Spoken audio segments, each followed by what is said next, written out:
जैसे ही वह आदमी बाहर जाने वाला था, वह बिजली की चपेट में आ गया। एक पल में जेरोम के अंगों को लकवा मार गया और इससे पहले कि उसे पता चलता, वह बेहोश हो गया। जागने के बाद वह नरक में नहीं आया, बल्कि उसके पड़ोसी द्वारा उसे अस्पताल ले जाया गया। कई जांचों के बाद वह आदमी ठीक निकला। उसके पीछे केवल कुछ निशान बचे थे और उसे कभी-कभी उल्टी हो सकती थी और चक्कर आ सकता था, लेकिन यह पर्याप्त नहीं था जेरोम के स्वास्थ्य को खतरे में डालने के लिए ध्वनि।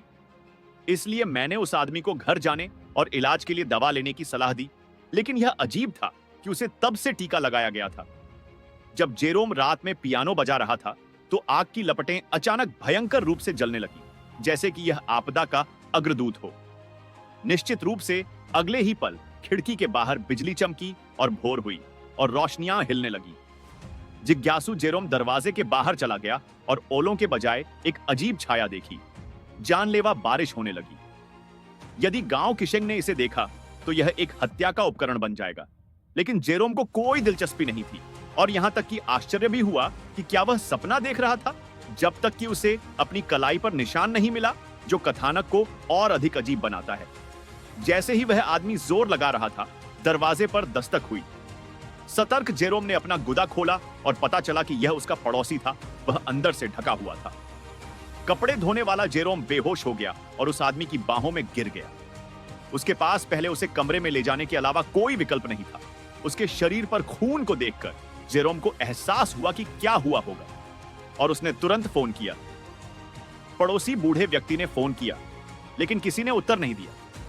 यह सुनिश्चित करने के लिए कि वह सुरक्षित है, जेरोम हताश होकर भागा। सौभाग्य से दूसरा पक्ष सुरक्षित और स्वस्थ था और फिर उसने बताया बूढ़ा आदमी उसकी पत्नी घायल हो गई थी और अब घर पर है। उसने गुस्से में एम्बुलेंस को बुलाया, लेकिन बूढ़ा आदमी आक्रामक लग रहा था क्योंकि उसकी पत्नी अभी ऊपर से आई थी। अब वह आदमी पूरी तरह से भ्रमित था। उसने महिला के पेट को छुआ और चोट का कोई निशान नहीं था। तो वह कौन था जिसने अभी उससे मदद मांगी थी? अब वह बस घर लौटना चाहता है और देखना चाहता है। महिला अभी भी वहीं है, लेकिन जब वह कमरे में लौटा तो कमरे में कोई भी नहीं था। यह और भी अजीब था कि जेरोम पूरा भीगा हुआ था, लेकिन दर्पण में पानी नहीं था। उसने सोचा कि यह सब बिजली के झटके से संबंधित है, इसलिए वह अगले दिन फिर से अस्पताल आया और फिर से एक व्यापक जांच की। लेकिन परिणाम यह हुआ कि सब कुछ सामान्य था। डॉक्टर ने इसे बिजली लगने के बाद का परिणाम माना, उसे घर जाने दिया और दवा लेना जारी रखा। और जब वे दोनों वापस चले गए, जेरोम ने अपनी प्रेमिका से कहा कि कल जो हुआ वह निश्चित रूप से नींद में चलने वाला नहीं था, क्योंकि अनुभव बहुत वास्तविक था। जब वह एक बच्चा था तो उसने नींद में चलने का अनुभव किया था। वह उठ गया आधी रात को पियानो बजाने के लिए, और जब वह उठा तो उसकी उंगलियां पियानो से दब गईं। लेकिन वह 10 साल से अधिक समय से नींद में नहीं चला है और वह केवल प्रार्थना कर सकता है कि वह नींद में न चले।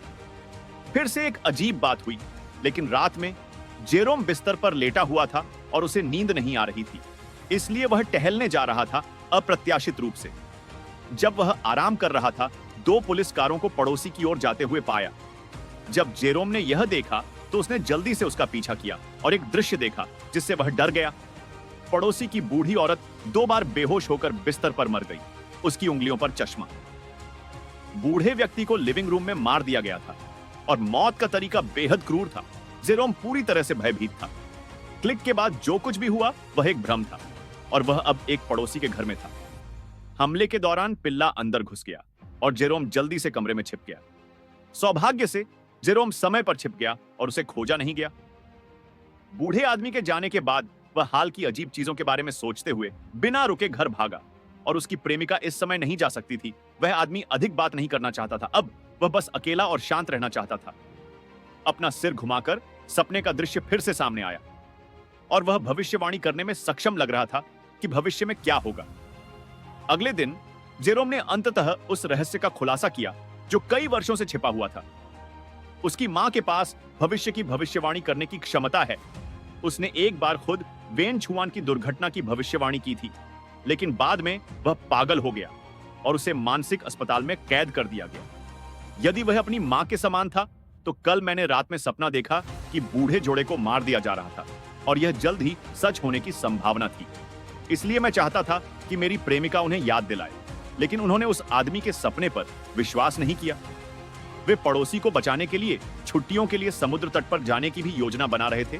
जेरोम परिवार ने भी पीछा किया, लेकिन इससे पहले कि वे बूढ़े जोड़े को ढूंढ पाते, कर्ली माओ ने अचानक एक गुफा देखी।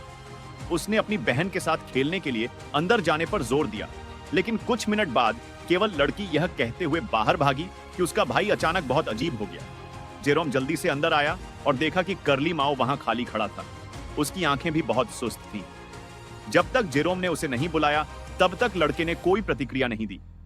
इस समय उनका जांच करने का कोई इरादा नहीं था और वह जल्दी से घर वापस चला गया। उसे दिलासा देना जारी रखे और ऐसा दोबारा कभी नहीं होगा। लेकिन जब रात को सोने का समय हुआ तो जेरोम को फिर से अनिद्रा हो गई। वह हमेशा की तरह पियानो के सामने आया और अपना लिखा संगीत स्कोर बजा रहा था। लेकिन अचानक मुझे एहसास हुआ कि कुछ गड़बड़ है और मेरी उंगली किसी बिंदु पर खून से सनी हुई थी।